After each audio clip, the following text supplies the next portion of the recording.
And we are live. Welcome, mystery and thriller fans. I'm your on-air host, Sara DiVello, and I am so excited to present you a killer lineup this afternoon. Joining us again, award-winning author Tracy Clark, and for the first time, the fabulous Faye Snowden. Ladies, welcome to Mystery and Thriller Mavens. So happy to have you. Tell us about your books. You go first, Tracy. Do I? Okay. Well, I'm Tracy Clark, and I write the Cass Rains Chicago Mystery Series. I'm writing about an African American female, former cop turned PI, who is working the mean streets of Chicago. In the latest release, entitled Runner, she is looking for a 15-year-old runaway who has absconded from her what we most consider a perfect foster home, and now Cass has to find her in the middle of a Chicago winter. She's out there in sort of beating the bushes for a bit, and she finds out soon that she's not the only one looking for this kid. And now it becomes a race. Who's going to find her first? Is Cass going to be able to bring her home safely, or are the opposing forces going to have their way? And it's not going to be pretty for her. So it's a cat and mouse sort of a thing.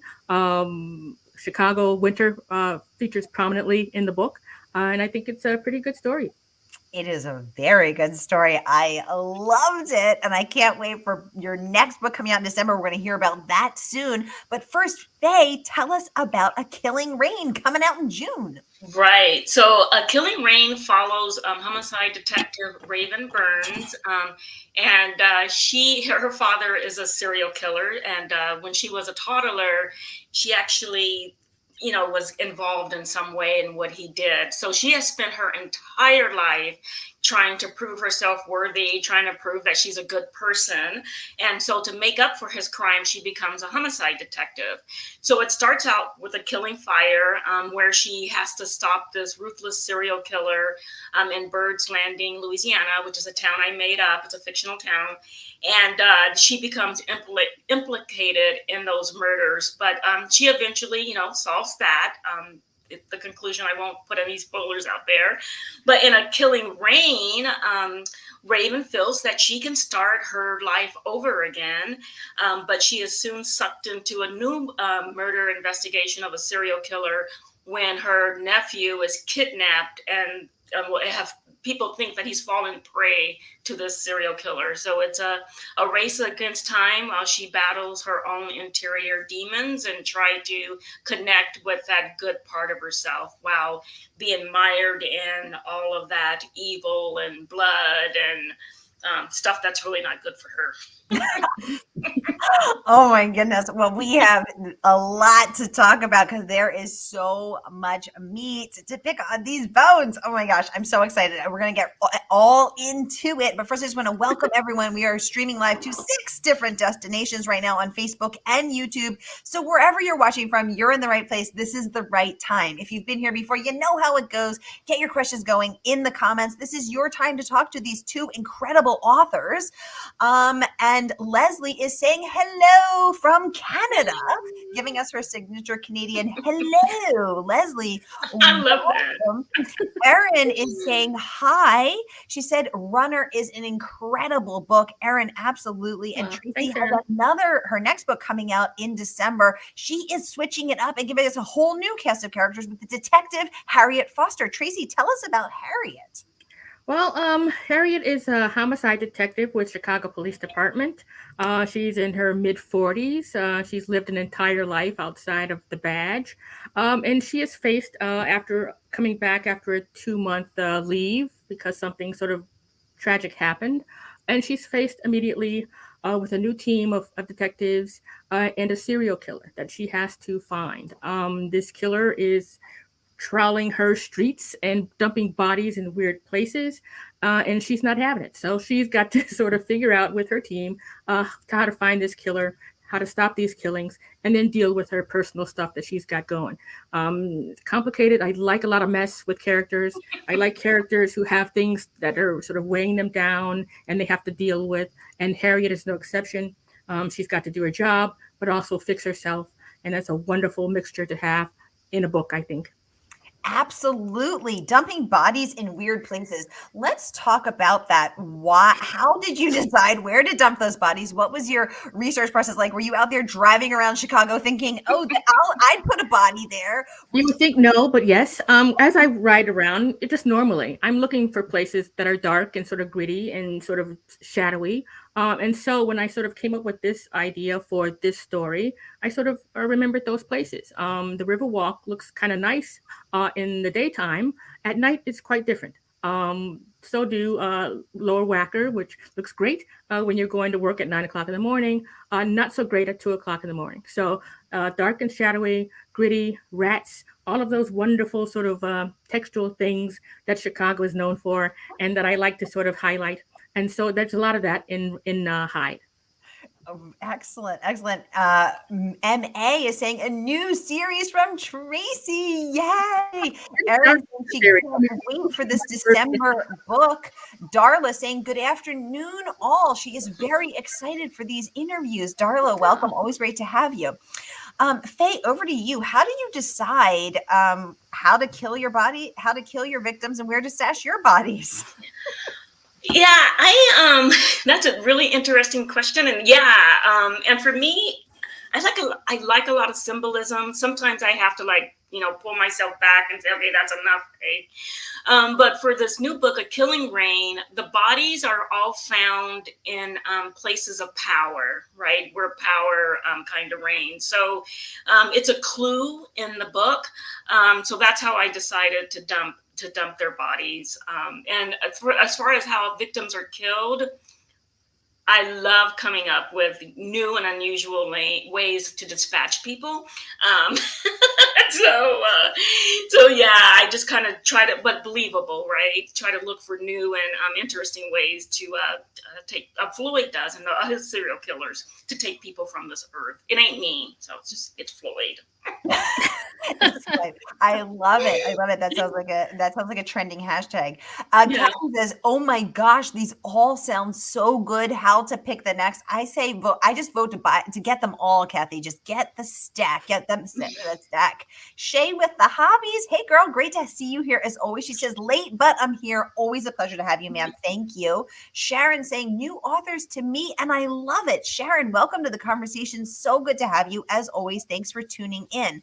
Now, let's talk about you said, Faye, that you are always looking for new ways to dispatch of people. Yeah. Fine. Are you researching serial killers? Are you talking to detectives? How are you choosing to do the deed?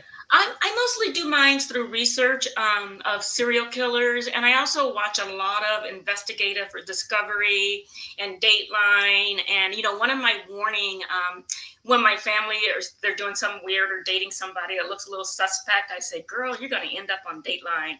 But so I'm totally into investigative Discovery, Dateline. There's a new Netflix show out there called I don't know if it's new, but it's new to me because I just discovered it. Serial killer and stuff like that. I read a lot, especially those books that are talk about unsolved mysteries of the past or the greatest crimes of the century, and that type of thing. I think when you're writing about serial killers, you have to be really careful because some people think that's a genre that's been over farmed, or it's just too many things out there. So I try to be really imaginative and try to give it like a new little twist while still making it germane to what I'm writing about and relatable to what's going on in the book. Yeah. Interesting. I had not heard that serial killers were getting passe. I did not know this. Clearly, I am not in the loop. Okay, so many great questions coming in. Tracy, let's kick off with you first. How did you decide to write crime books? Something in your past, and then Faye, over to you. For me, I sort of decided to write the stuff that I enjoyed reading. I started off with, I think, like most writers, most crime writers, with Nancy Drew and Agatha Christie and stuff like that. That's the kind of things that I enjoyed reading. Of course, then I sort of tried to sort of write my own version of whatever that was. I think I can do this, but I want to put myself on the page. So that's where the motivation came, to sort of write what I like to read. just because it's crime and sort of gritty and bloody and deliciously fun. It's just sort of an accident, accident of nature. I love it. How about you, Faye? Well, kind of instead of, like that, writing the stuff you want to read. And I think that the way I started writing is I wanted to write myself into the stories that were being told, right? And I was on another show with Tracy a while back. I mean, last week. I can't believe it sounds like years ago. But we were talking about this. And when I was growing up, I used a lot of television and reading for escape. And the issue was I wasn't finding myself in those stories. So I would take the stories like Star Trek and Bewitched and Wonder Woman, and I would take it, I would make up in my head stories where, it featured different characters, African Americans, all these different characters. And then I kind of just wrote the story wrote myself into the story. And then I started off writing poetry and then some short stories and then what I thought was literary fiction. But I love crime fiction. And the reason I started is that stake, right? You start off with a stake. And the stake that you start off with is somebody's dead and justice needs to be done. And so that to me, gives me a head start to the writing. I can write myself into all these stories or people like me into all these stories. And I just think it's a great genre where you can explore so many different themes. You can transgress and that type of thing. So, yeah. I hope that makes sense. That makes so much sense. Darla, thank you for the great question. Faye and Tracy, thank you for the great answers. Yeah.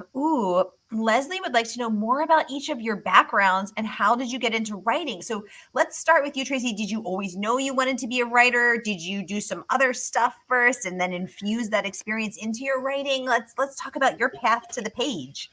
Well, I kind of sort of knew early on that I wanted to write. I was one of those weird kids who had sort of a notebook under their mattress that they didn't show anybody with little stories in it. That was me. And then I went to school and I took every English class and every writing class and I progressed through college and high school. I went into journalism as a profession. I am now an editor by day and a writer all the rest of the time. So I'm editing op-eds and comic strips and puzzles and things like that from 9 to 5. And then I'm writing books the rest of the time. But I always knew that writing was going to be my thing. I just didn't know that it was going to take as long as it took for me to actually sort of realize that dream. But I sort of had that seed, that kernel of an idea that this was going to be me. I was going to be that weird little writer. And I sort of made it happen. Knock on wood. Mm-hmm. I always knew that I wanted to be a writer. When I was younger, I would, and even I was in the military through the Navy and everything. I would write on little scraps of paper, like these little vignettes all over the place, or these tiny little stories, or these scraps of poetry. And I did the same thing Tracy did. I took all the English classes that I could in college. When I was in the military, I did that. But when I grew up really poor, and when I told my parents that I wanted to be a writer, and I've come from a writing family, everybody knew the deal, right? They knew the dealio. They were like, yeah, you're not going to make any money out of that. What's your backup plan? And so when I was back then, computers were really, really hot. I mean, they were, and you could see, I mean, anybody that had any kind of vision could see what they were going to do to our society. And so I decided to join the Navy and go into computers. And just for, I said my plan B became my plan A. And for a long time, I really didn't write. I just, I worked the job because it can be a really intense job. And then it's because I've always felt called to write, that compulsion to write. I just kept that up in the background and just, I started writing and was lucky enough to get published. Yeah.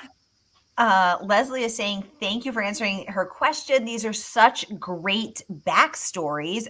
Leslie, thank you for the great question. And Tracy and Faye, thank you for the great answers. Let's delve a little deeper. So Tracy, over to you. As you're in your work as an editor, does that help you to be a better writer? Are you, as you're editing, you're thinking, oh gosh, let me never make that mistake, or, oh, this is how I could tighten my own writing up?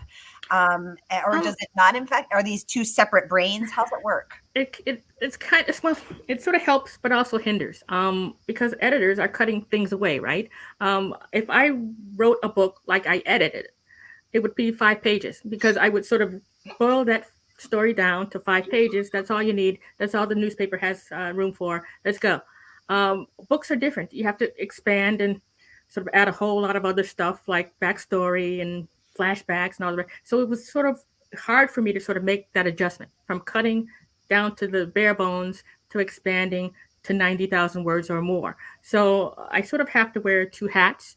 As an editor, as I'm writing, you're not supposed to edit yourself as you go. You're supposed to just go, write what you've got to write, and then edit later. I can't do that.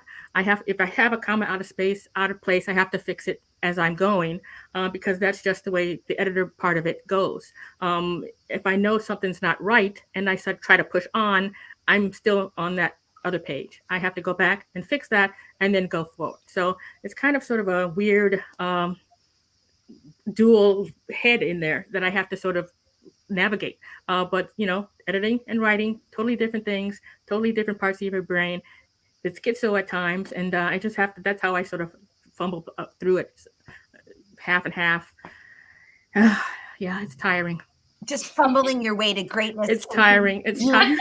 You award-winning. Oh, how I worry. Semicolons, commas, all of it. Dangling participles. I can't have it. You can't have it.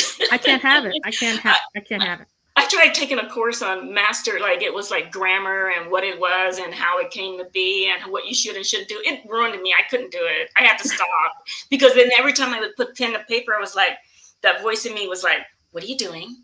Why are you doing that? There's only like 5 places that you need a comma in the whole world. I'm like, oh my right, exactly. Why is this sentence 3 sentences long? Stop. Yeah. Stop, right, yeah. This is a real problem, though. What about you, Faye, in your career in the Navy, working with computers? Do you ever draw on any of that, infusing it into your books, or is it just 2 totally separate chapters of your life? I think it was unhealthy for me. I used to keep those worlds I would be like Ghostbusters. You don't cross the streams. Keep them completely separate. I mean, for a long time, when I was working corporate and Navy and all that, people didn't even know I wrote. When I published my first book and I got the acceptance letter, I was so happy that I told my boss, oh my God, my book is going to be published. And she's like, what are you talking about? And it was so funny because then the excitement got dampened or kind of tamped down because I had to go back and explain to her that I wrote, and I wrote this book on the weekends and this and that. But lately, I think because I'm older, and I think because of that, I always had that imposter syndrome. Why I didn't tell anybody. I just liken it to I write, but in the bathroom on the toilet paper with the lights out. I don't want anybody to know because I pick it up in imposter. But recently, I'm a lot more healthier, and I kind of merge the 2 worlds. And now the people I work with, my colleagues, know I write, and they get my books, and they comment on them, and I don't feel weird about it when I used to feel really weird about it. Well, it's such a personal thing, isn't it? Because it's such a vulnerable thing to spend years, creating something out of nothing, and then to put it out into the world and hope that people like it and resonate with it. And it's really very vulnerable in a uniquely raw and personal way. And thank you for sharing that you still struggle with imposter syndrome as I do. And so many of us do. Great question coming in from Kathy. She would like to know, for both of you, do you have experts that you work with to make your detectives, quote, believable? If so, how did you and do you get in touch with them? Tracy, let's kick off with you. Well, going back to the Cass series, she's an ex-homicide detective, so I had to sort of know what that was about, what kind of job she would do, how she would handle it. So I actually asked police officers, how do you do your job? How would you handle this situation? I do that constantly. I do it now. I have a brother-in-law who's a cop. I have family members who are in the department. So when I sort of come up with an issue that I want to sort of have some information on, I sort of send them an email or a text or something. How would you handle this? And that's how I do it. I think most police officers or experts out there are willing to talk to writers. They want to talk about the job they do. They're proud of what they do. So if you just sort of ask them, tag them whenever you find them, and ask them, just ask them politely. And you'll probably get those experts on your side too. But that's how I do it. I needed to know how female police officers work. what they think about, how they approach their jobs, why they chose to be police officers.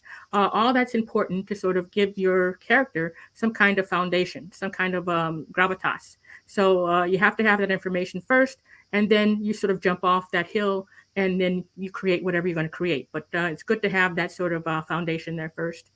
Mhm, mhm. And absolutely. What about you, Faye? I'm for some reason I'm so shy. I just like, oh my gosh, I'm gonna be bothering them and blah blah blah. But when I was first writing, because I did some romantic suspense before then and that. But I take the police academy classes down at my local police station, and then I bought the manual. I forget his name, and he's so good.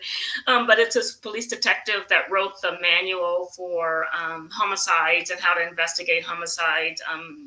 Gosh, I'll remember his name soon. But I bought that manual, and then I have a friend of my son's who just recently, as he works in forensics, so sometimes computer forensics and everything. Sometimes I'll ask him. I do a lot of research. I'll go online and look at manuals from other police departments and all that. I'll do all that too. But I do need to get better at talking to people. You think that would be like easy for me, but I'm just like, oh my goodness, I don't want to bother them or that kind of thing. But I just do a lot of reading manuals. And then my character, unfortunately, she looks at all those rules and she goes, yeah, I'm not going to do that. And I just breaks them, because I think it's important to know about, how you're going to break the rules before you break them. Right, because first you have to know the rules in order to know how to break them. So you got to get a sense of what you're even supposed to do before you can have your character going rogue over there. Ooh, Shay with the hobbies. She would like to know, if a crime fiction book that you think is a great example of craft, what would that book be, and what did or does it teach really well? Shay, great question. Thank you. Tracy, over to you. I don't know, because I don't read them.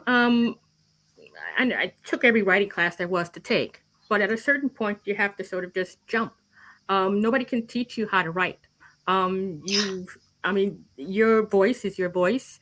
What you put on the page is what you put on the page. You can learn craft elements. You can learn the craft of dialogue or setting or pacing or whatever, but you have to sort of write. And you don't know what you have until you have to actually do it. You just have to sit there and write. I'm pretty sure there are good writing books out there. I haven't read them. Maybe they would be helpful even for me at this point. But that sort of takes away from you actually writing. You have to actually do it. You learn by doing it. The more you do it, the better you get. The better you get, the more you know. And that's how I sort of approach it. I love that answer, and thank you for empowering us to be bold enough to sit at the table, at the desk, and start to write, because I think so many of us, especially as women, feel like, shy, as Faye said, or disempowered to be able to express our voices. But I think maybe Shay might even be asking, and Shay, correct me if I'm wrong, if there's a writer that you look up to in the genre just as a master of craft. Is it Stephen King or Jeffrey Deaver or Walter Mosley, or who do you look up to as just like, that person has craft on lock? Oh, there's so many writers that I sort of admire. Valerie Wilson Wesley, Sarah Paretsky, Sue Grafton, Barbara Neely, Eleanor, Walter Mosley, of course, he's a master. But those are sort of really masterful writers who have really sort of put their voice and their entire personalities on the page. Whatever character they're writing, they're there. So I enjoy those people. They enjoy most writers. I love writing. I love writers. I love writing. It's a difficult thing. And to sort of see a writer sort of put their heart and soul on a page, you've got my vote. So I have a lot of favorites. Oh, that's so great. And Shay's clarifying that's exactly what she's asking. Shay, I'm picking up what you're putting down. Got the wavelength going. What about you? What writers do you look up to in the genre that you're just like, that is an example of that person slaying craft? They just get it. And why? And I wouldn't say it's so much slaying craft. I would say you could tell by what they're writing that they really enjoy writing. This person is having fun. I don't care if I'm reading, and I know not a lot of people are like me. I'm kind of crazy about it. I'm kind of weird. But if I'm reading a book and if the story's like him ha, but you could tell the person is just enjoying the heck out of themselves, I'm like, you go. And I can kind of pick up on that joy, and then I enjoy it. And the examples, of course, there's Stephen King, and I like his work. I like his work ethic. I like how he's a fearless writer. I like how he's just such a hard worker, and you could tell that he gets joy from what he's doing. And then as far as craft is concerned, like Tracy saying, you have so many. Asking a writer to choose their favorite book is like asking them to choose their favorite child. And then you have to explain that love is not a pizza, and you love this one, you love that one, but in a different way, right? But so I would say another one is Tanya French. I hope I said that name right. Yeah. If you want to know how to incorporate, getting really good examples of incorporating details that matter into your stories, use Tanya French. She's really good. And then another one is Sean Cosby. And I credit him. I love his books because it's fearless. The writing is fearless, right? You could tell it's fearless with his metaphors and his similes. And you could tell he's having a good time, and you're having a good time, even though it's blood and murder. But I like his books. And then, who else is there? And then you got like the Ralph Ellisons and the Toni Morrison and all that. As far as a craft book, I totally agree with Tracy. If you want to be a writer, you got to put your butt in chair. And when I was writing, very disciplined, and I had a schedule. It was called Bic, butt in chair, and write. But sometimes, I think it was Neil Gaiman who said, and if it's not, I apologize, but I think he said that passion will only take you so far. And after passion, you're going to need craft to get you the rest of the way. And for me, it's always around page 41. Around page 41, I'm like, yeah, got it. Passion, I'm done. And then I have to pull out craft. And there's a really good book that I keep by my bedside. It's by Janet Barre and Elizabeth Stuckley French. And they really beat the craft side to death. So they're like exercises you can do. They talk about how to do detail, how to do dialogue, how to kind of build the house. And then you use your passion to put the flesh and the bones on the house and the rooms and the wallpaper and all that. So, yeah. Ooh, I love both of these answers. So thank you so much for your insight, for your wisdom, and for sharing these specific authors that you love and that you think are just masters of craft. Shay, thank you for the great question. I want to let y'all know that Walter Mosley is coming on Monday. I'm so excited. And Sean S.A. Cosby is coming on in April. I'm so excited to have both of those writers for all of the reasons that Faye just said. And Shay, I just want to echo everything that Faye and Tracy said about you sitting down, BIC, butt in chair, and getting your voice on the page. And you know what? We need more voices. So when you write your mystery, come back to me and I'll host you. How about that? Okay, let's get to some other questions because they are coming in. Okay, Anissa Joy saying hello from Savannah. Anissa, welcome to the conversation, ma'am. Always a pleasure to have you. Thank you so much for joining us. Kathy would like to know, Faye, were you referring to the book by Lee Laughlin, Police Procedure and Investigation? No, I wasn't. It was about, it's a G. Do I have it back there? Oh, my Lord. I had to hide it from my kids because it was full of dead bodies. I'm sorry if I just put my back to the camera and I'm not Miles Davis. I am so sorry.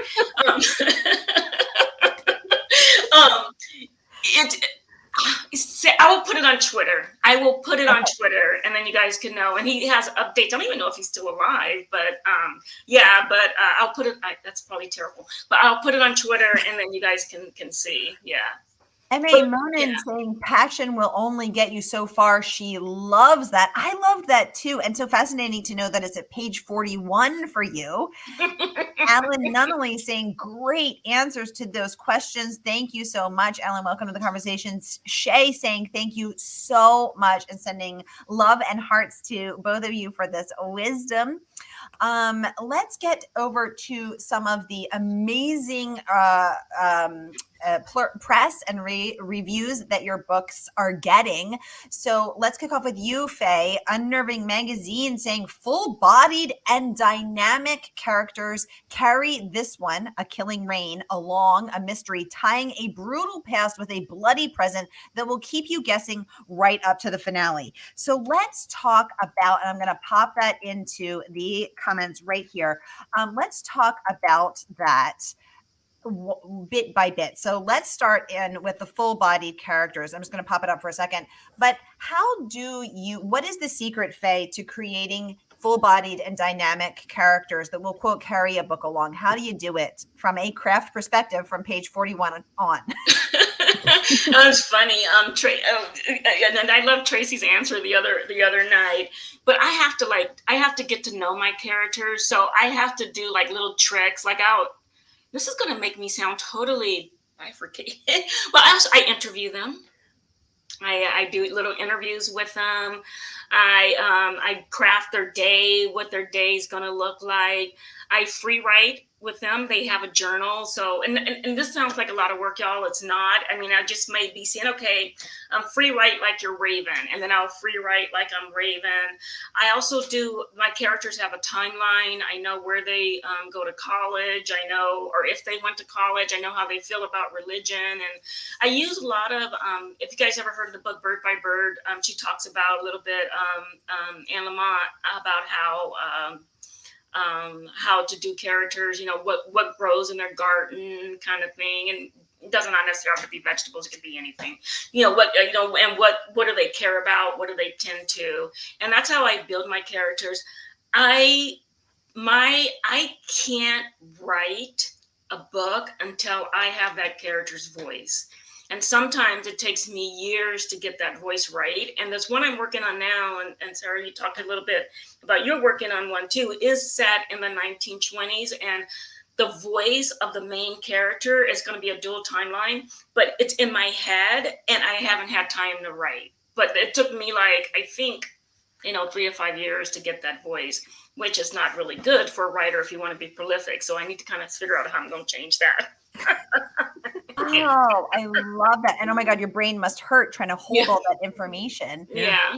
And Tracy, over to you. Secrets on crafting. I mean, I love Cass Rains so much. I feel like I know her. I feel like I would go out to the diner with her. I know what I would order. I think I know what she would order. How do you create a character in Cass or Harriet or whatever characters you're writing that is so somebody that we believe to be a real person? I think a lot of writing is listening. You listen to people around you. You're standing in the grocery store line. The person in front of you has an interesting way of sort of holding their head or talking or walking. You're listening in on conversations in a coffee shop. The way these two people talk to each other might be sort of interesting and something that you can use. So writers are in the world out there walking around like normal people, but they're abnormal. They're listening to you. They're finding what makes you tick. They're taking from you little bits of things that they can use and put on the page. Their brains are always working. We're spies. We're eavesdroppers. We are people who sit next to you in the restaurant. We're listening to our conversation, but are also listening to yours. Those are our characters. That's the stuff that we are sort of gathering like chestnuts to a squirrel or something. And then we use them when we need them. So that's what we do. That's how we live. That's how we operate. Don't invite us if you don't want us to sort of be in your business, because we will be in your business, because that's where we get our material. That's where we get the fun stuff. So that's how we sort of ting off this little human nature sort of a thing, by watching it and then using what we need. And I write, unlike Faye, who sort of plans everything out, I write like a journalist. I write because I have a deadline. I have this much time to get this number of scenes done, and I write really quickly, but meticulously, because that's all the time I have. This is what I have to do in that time. And I write like I am sort of the newspaper is holding for my stuff, and I have to get it in there. So that's how I write. It seems to work for me. I don't plot or anything or outline. I'm a pantser, as they say. I fly by the seat of my pants. So everything is willy-nilly, weird and stressful and tense-filled, and desperation is my calling card. Ooh, desperation is my Yeah. calling card. I love that. Now, Tracy, you are actually listening to real people in the flesh. yeah. And then putting that into your writing. Faye, you said you interview these imaginary characters. I think I now need to know if you hear their voices. I do. I do. And then Tracy, I call that grazing. When you're listening to other people's conversation, Exactly. I call it great. And I got caught doing that once. I was at an artist colony, and this is where, the people that support the artist colony, we were at this long dinner table, all the fancy dinners and stuff. I had my glass of wine, and then I would just listen to this conversation over here, drinking. I listen to that conversation. I'm at the conversation at the end of the table, and then one of the patrons was kind of looking at me like this, and finally he says, "Faye, what are you doing?" Nothing. Oh my God. I'm not doing anything. Nothing. I was recently walking down the sidewalk, and there was a couple ahead of me, clearly on a first date. And he says to her, so how long have you been single? And she flipped her hair and said, the first thing you need to know about me is that I'm never single. Ooh. And I thought, Oh, come on. That's perfect. I'm going to put that somewhere, or you guys feel free to use it because it was so tasty. It was good. And then she was walking half a step in front of him, and it was so fun. I literally was like, I will walk extra blocks to keep hearing this. Like, I will. See, no writer can come up with that. It's life. Yeah. Oh my gosh. Anissa would like to know, what were your favorite books as a child? Anissa, cool question. As a child, my favorite all-time book was Harriet the Spy. I carried my copy around. It must have been maybe 2 or 3 years. It was so dog-eared by the time I was done with it that you probably couldn't even read the words off of it. But I loved that book. I still love it. I probably have that copy somewhere in my bookshelf somewhere, but that was my all-time favorite. I would read it over and over again, carry it with me like it was a diamond or something. But that was my first foray into actually picking a book of my own, not having your parents sort of read at bedtime. That was my book. That was my jam right there. And I sort of stuck with it. So then, of course, I progressed to other things, but still a personal favorite. Mm-hmm. Mine was, way younger, was Ramona of the Past. And I read Ramona of the Past because I'm the middle child. So you guys, that's all I need to say. And I loved her, really identified with her.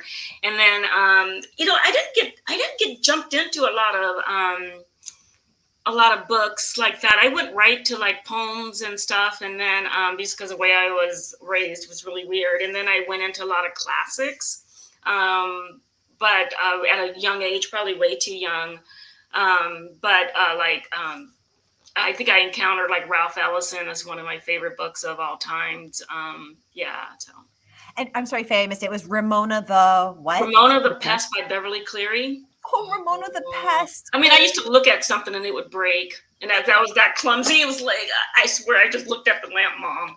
But yeah, it was like that. So Ramona the Pest, I identified with her, because she was always getting in trouble and things like that. Yeah. Oh, that's so sweet. Yeah. I absolutely love that. Let's talk about the second half of this. Anissa, thank you for the great question. Let's talk about the second half of this review of yours, Faye, where, and I'm just scrolling back to try to find it, but the first part was about the compelling characters. The second part is will keep you guessing right up into the finale. So that's something that you both do very, very well. But it's a balancing act, isn't it? Because you don't want to get to the end and on page 300 and have someone say, it was the butler. There was a butler. What, George who? This is the first I'm hearing about George, but you also don't want to get to the page 2 and say it's going to be the butler. So how do you do that where you keep them guessing, but you don't make the reader feel hoodwinked? Do you want to try that one, Tracy? Well, you sort of have to keep track of your threads. As you're going through your story, you have these little threads that you have to keep pulling along with you. It's kind of like sewing or knitting or whatever. You have to keep track of your threads. So if you get to page 300 and some odd, and you started off with 8 threads and you end up with 6, you've made a mistake somewhere, and you're going to have to go back and get a hold of those other 2. You have to play fair with your reader. You cannot get to the end and a butler shows up, and there was no butler in page 12 or 205 or whatever. You've got to give them the clues. You've got to give them the foundation of the puzzle, And if they can figure it out by page the end of the story, good for you. If not, good for us, because that's what we kind of want. We want that sort of have that surprise ending. We want to have fooled you. But you have to keep track of where your story is going and what elements you've got, all the plates you've got spinning. You've got to keep track of those too. So you have to make sure at the end that you've got all your threads together and that you've played fair. And after that, it's up to the reader to see whether or not it's a satisfying end or not. Yeah. And you you hit the nail on the head. You got to play fair. And this is like when you talk about the mystery genre, this is where I think that craft is really important. Make sure that you're introducing all the characters that can be the murderer early on, as soon as you can, get them on the page, put them in more than one scene, so you can kind of guess. I have to design my crime and who did it up front. I also interview my killer, find out where they're coming from, why. That's how I learned about Floyd. He's it's a word, I hear their voice as well. And then I have a few red herrings. And as when you do an outline, you don't really stick to the outline, for just, you don't grip it like you're holding on to death or something like that. You kind of like change up things, and, maybe this character is functioning better in this kind of space and you'll move them around. So I do that as well. Yeah. Darla is saying, great introduction to these two authors, new to her. She ordered both of your books as we were speaking. Thank you. And she's so happy. Thank you so much, Darla. You're amazing. And she said she's so happy to hear that Tracy doesn't put ketchup on her hot dogs. Oh, heck no. No. I do. I put ketchup and mustard. I'm sorry. That's a travesty of justice. You cannot put ketchup on a hot dog. It just can't happen. Ketchup, mustard, relish, onions, and tomatoes. Who are you people? Amen. My husband does that when Tracy's doing to me. My husband's looking at me like, really? Seriously? Okay. They're from Pittsburgh, Pennsylvania. I guess I don't know. That's a no-no in Chicago. I love it. I think we have time for one more question, but I just want to kick off with this one as well. Tracy, Publishers Weekly awarded you a starred review. Congratulations. Raving exceptional. The action builds to an exciting showdown. Those who like their crime novels with a social conscience will be amply rewarded. Let's talk about social conscience. So that's one of my many, many favorite aspects of your books. Mm-hmm. So for instance, one moment that really stood out to me, that has stayed with me in the 8 months since I read Runner, is when Cass is talking to the mother of the runaway girl, who is not up for any Mother of the Year awards. In fact, her child has been removed from her care and placed into foster care, but then is missing from that, the foster home that's supposed to be hitting the lottery of all foster homes.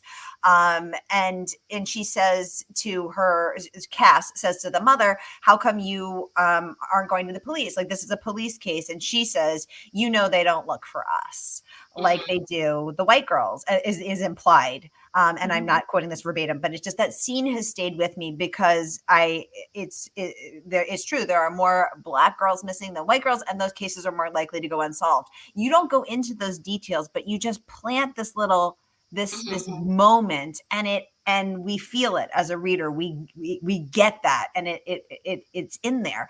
How do you do that so well, and how do you plant them without beating us over the head with it? It's just so perfectly done. Well, I don't think any writer wants to sort of beat you over the head with anything. Mm-hmm. You want to sort of look at these issues, communities that we live in, as characters would see them, as you would sort of encounter them if you were in that milieu. Cass is looking at this woman who's lived a pretty hard life. She has not had it easy, but she's still trying to sort of right herself and to create her family again. Now, she's not looking at her like she's a bad person. This is just a woman who has had bad things happen to her. Some of it she's caused on her own. Some of it has happened to her as a consequence of living in the society that we live in. And so she's looking at her not as a bad person, but a person that something bad has happened to. And she is worthy of the same help and assistance that anybody else is worthy of. And she meets her at that level. That character does the same thing with all the characters that she meets. This is her community. These are her people to a certain extent, and she understands them like a white police officer might not. She is looking at them as family, kind of. These people she understands, the issues that she understands, the issues that she's dealt with and continues to deal with as a Black woman in the society that we live in. So she's looking at it from a different perspective. There are bad things happen to them. They're not bad people. And she gives them the same respect and the same dignity she would give anybody else. So I think that's very important for this character. That's how she gets through her life. That's how she approaches the cases that come to her. And I think that's good for her. I think that gives her sort of a heroic tinge to her, but she's not a hero. She's got flaws just like all the rest of us. She gets stuff right, she gets stuff wrong, and she's just doing the best she can. And she's doing it so well. I think that's why I love her so much. Faye, over to you. You also take the time to weave in moments, to weave in books with a social conscience. And that in many different ways. Let's talk about that, how you do it so well. I think, like Tracy said, it's really important that you try not to do it in a conscious way. You want to have your book, in the where it's set. You want to weave in those real life moments as much as possible and make sure that they are real life, right? You don't want to stop in the middle of your action to make a speech, right? Because people are going to see that and they're not going to read it. You also don't really want to read a book that's not, I'm just saying you. When I say you, I'm talking about me, that kind of ignores it either, kind of with a consciously ignore it. I think that what you have to do, because I've made a mistake, and then all these praises are coming from a Killing Fire. We haven't gotten any reviews for A Killing Rain yet. It just went up on NetGalley, I think, like a week ago, and the art's been available since then. But when I was writing A Killing Rain during the pandemic, and I also was writing, but it wasn't set during the pandemic, and I was also writing it during the George Floyd and the Black Lives Matter protests. And I was like, well, I'm going to talk about this. And I weaved in I didn't weave them in. I kind of tried to screw on some of that stuff to the book. And then my editor, bless his heart, he didn't say anything about, I love my editor. He didn't say anything about it. He just gave me back the manuscript and put his changes in. But then when I read it, I'm like, that sounds so false and fake to what's going on in the story. So I promptly unbolted all that bolt-on. My friend who likes cars will call it bolt-on shit. But that bolt-on crap, I unbolted it and took it off. But when I'm reading it, because I'm doing I'm going over the galleys right now, you can tell, you can see the subtext about the struggles that we go through and how we deal and negotiate them. It's already there. You don't have to, consciously. And then the other thing I do, just real quick, is I always start off with a question, right? And then because I'm exploring this societal question, all that kind of comes out in the book. And the question was how basically the difference between good and evil and how far does the apple fall from the tree? That's the question. So, so that's the one I wanted to explore. And I think it's also more interesting if the reader or the characters sort of have that journey instead of the writer having it. Exactly. It's about how the characters deal with whatever they're faced with. It's not how I think about it, but how the character is thinking about it and how the character is going to get through it. And that's where you sort of have to leave it. Yeah. Thank you so much for this, because I love that this has spurred this conversation, because that's a mistake I make. I think I seek so much to be understood. I'm like, did you get it? But did you really get it? But are you sure you got it? And I over explain, and then nobody likes that because I'm making sure they got it. So I think as you said, Tracy, trusting the reader. Yeah, readers are smart.